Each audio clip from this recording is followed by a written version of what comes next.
ঢিং আৰক্ষীৰ ড্ৰাগছ বিৰোধী সফল অভিযান ঢিঙৰ গায়ন গাঁৱত নিশা চলোৱা অভিযানত এটা ড্ৰাগছ সৰবৰাহকাৰী চক্ৰ উৎখাত কৰিবলৈ সক্ষম হয় ঢিং আৰক্ষীয়ে। আৰক্ষীয়ে 7.27 গ্ৰাম ড্ৰাগছসহ গ্ৰেপ্তাৰ কৰে 7টাকৈ সৰবৰাহকাৰী। ধৃত ড্ৰাগছ সৰবৰাহকাৰী কেইটা মাইনুল ইছলাম, আইনুল ইছলাম, মইনা ৰবি দাস, আছাদুল ইছলাম, আসিকুল ইছলাম, বিল্লাল হুছেইন আৰু সাদিকুল ইছলাম বুলি জানিব পৰা গৈছে।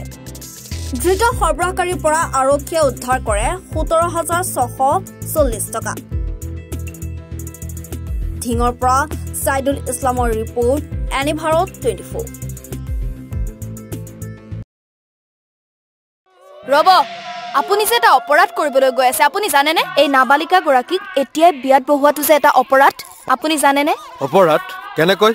মোৰ ছোৱালী, মোৰ কথা। তুমি যিয়েই নোকোৱা ভূঞা, 18 বছৰৰ তলৰ যিকোনো কন্যা সন্তানৰ বিয়া দিলেই আইনগতভাৱে এক দণ্ডনীয় অপৰাধ। বিয়া দিয়াজন যিমান দায়ী, বিয়া পতাজনো সমানে দায়ী। এতিয়া তাই পঢ়া শুনা কৰাৰ বয়স, খেলা ধূলা কৰাৰ বয়স। তাইক খেলিবলৈ দিয়ক, পঢ়িবলৈ দিয়ক, আৰু চাব এদিন আপুনি তাইক লৈ গৌৰৱ অনুভৱ কৰিব পাৰিব। এতিয়াই তাইক সংসাৰৰ বোজা দি তাইৰ ভৱিষ্যত জীৱনটো অন্ধকাৰ কৰাৰ অধিকাৰ তোমাৰ জানো আছে? মোৰ ভুল হৈ গ'ল মাজনী, মোক ক্ষমা কৰিবা।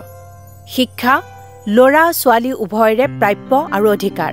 আপোনাৰ কন্যা সন্তানক তাইৰ এই প্ৰাপ্যৰ পৰা বঞ্চিত নকৰাব।